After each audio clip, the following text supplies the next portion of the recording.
Hey everybody, this is Darren Van Damme, and it's Monday, which means it's time for the Flicks of the Week. If you're new here, in about 15 minutes, I'm going to tell you about 15 different movies across all the major streaming services, including Netflix, of course, as well as a short of the week, a video of the week, a podcast clip of the week, just a bunch of entertainment recommendations, and then you can go out and watch and do whatever you want. Now, we're going to start this list with a couple of picks currently available on Amazon Prime, starting with The Vanishing. Now, this is a somewhat new release starring Gerard Butler. It's about 3 lighthouse attendants out in an island guarding a lighthouse that then find something they were not intended to find, and madness sort of ensues. Now, this is actually based on a true story about some lighthouse attendants that went missing, like mysteriously missing, and the movie sort of supposes what might have happened to them, how things may have played out. This one's dark, moody, fairly slow, which is why it didn't make my Amazon recommendations last week, but I still did like it and I do want to recommend it. It's just not an overly strong recommendation. Now, for something that's somewhat similar, but just way crazier and more twisted and literally has a bunch of, too many twists to count in it, is Triangle, which is actually about the Bermuda Triangle, and you really get stuck in a time loop with this movie. This is essentially a horror movie. I'm making it one of the horror picks for this week, but I really enjoyed this one back when it came out. It's now got some years on it. It's about 10 years old, but it still looks like a recent release, and everything worked really well for me in this one. I've remembered it for a really long time, and based on prior recommendations, I know a lot of you like this one as well. On Hulu, I've got something very different from everything else on the list, and it stars Joseph Gordon-Levitt. Natalie Portman's in it a little bit. I wouldn't say it stars her, but she actually produced it. It's called Hesher, and Joseph Gordon-Levitt plays this just real metal, he plays a Metallica fan, a really kind of odd character that sort of takes a kid under his wing. But this one had some surprisingly shocking sequences in it, as far as like a little bit of action.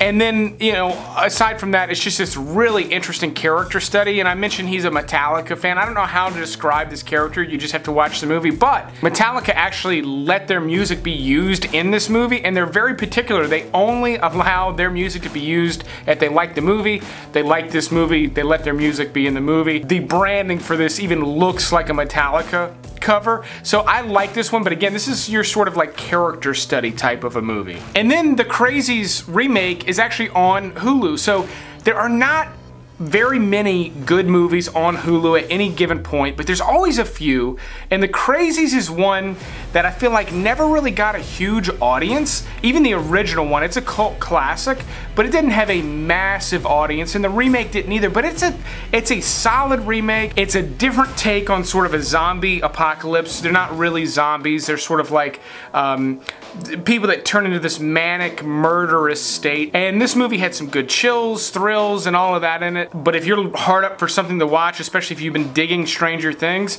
this is a great one to just throw into your rotation. And then one of these days, I promise, I'm going to recommend a horror movie on Shudder. So far, it's only been the thrillers that they have, but White God is a very interesting movie about a dog. I don't really like these movies about a dog traveling home or whatever.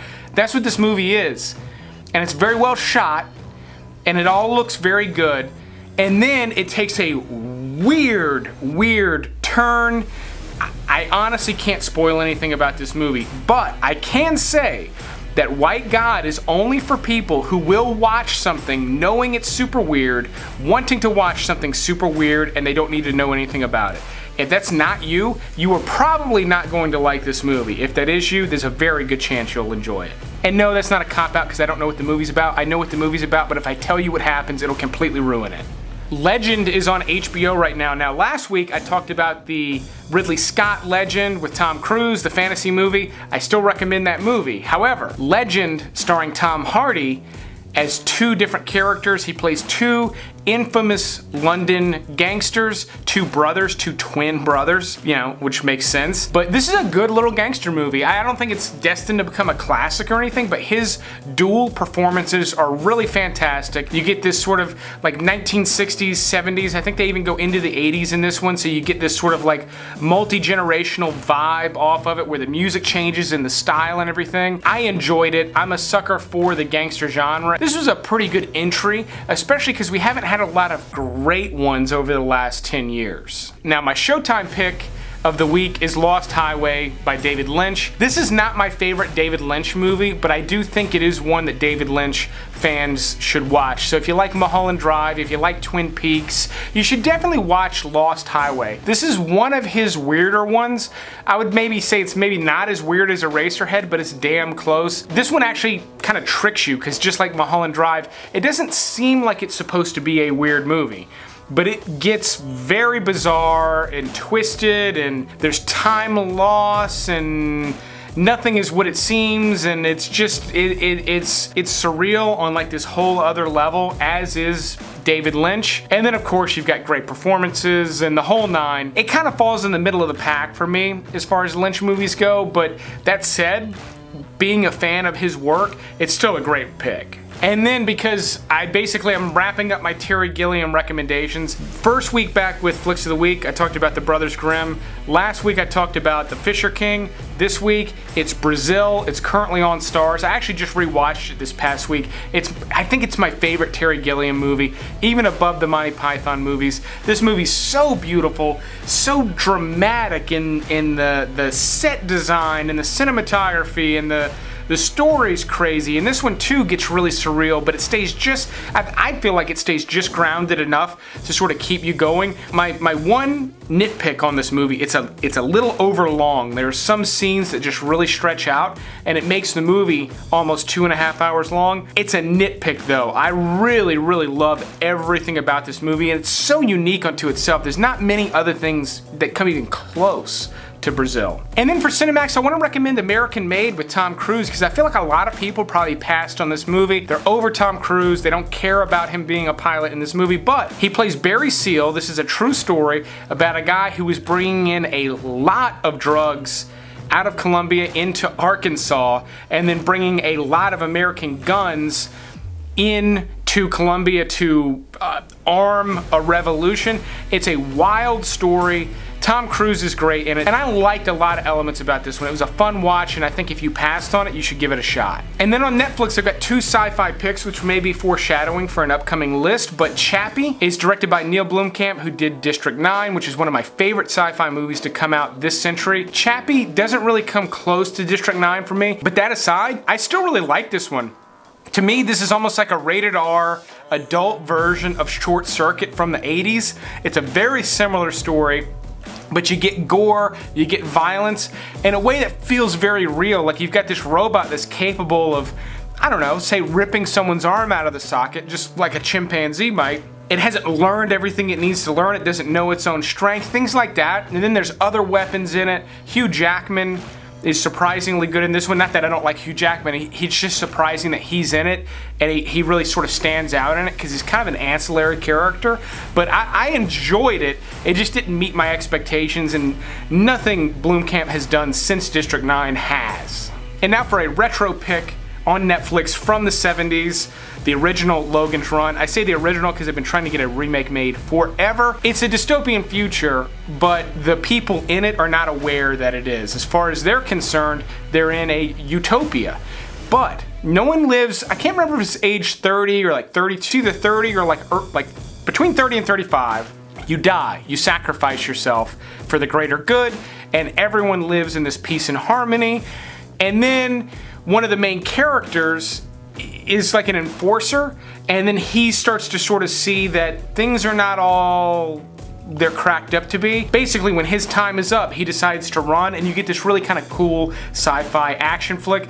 Obviously, the effects and everything is dated in this movie, but it's also part of the charm. But the core story here is really, really fantastic. And that's a great segue to my show of the week. So Nicholas Winding Refn is a fairly famous director. He's most famous for directing Drive with Ryan Gosling. He has been wanting to do a Logan's Run remake for a very long time, and I think he might be a great one to do it. However, his current project is a series only available on Amazon Prime called Too Old to Die Young. It stars Miles Teller, John Hawkes, and I'm not finished with it, so I can't do a full review on it, but I've been watching it. It's very stylish. The cinematography is beautiful. The performances are great. The story is very interesting. However, I need to put a disclaimer on this one.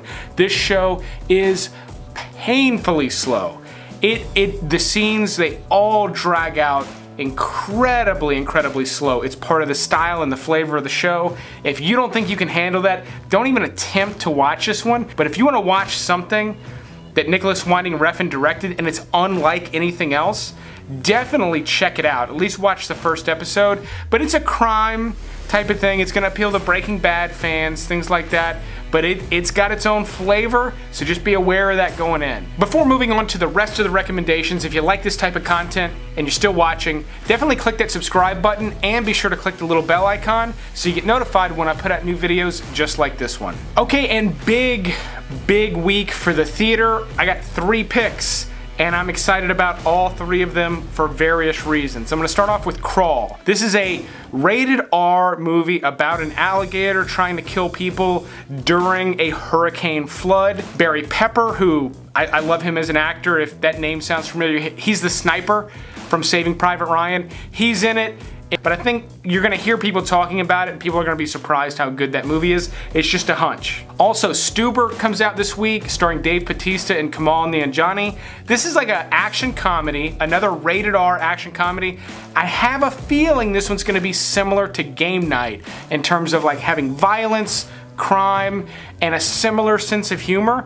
And I'm excited to see this one because I was actually on set for a day for this movie, and I want to see kind of how it all played out. It was my first time on a movie set, and I cannot wait to see the final product. That comes out in a major release. And then The Art of Self-Defense, I actually just recorded a podcast episode with one of the stars of The Art of Self-Defense.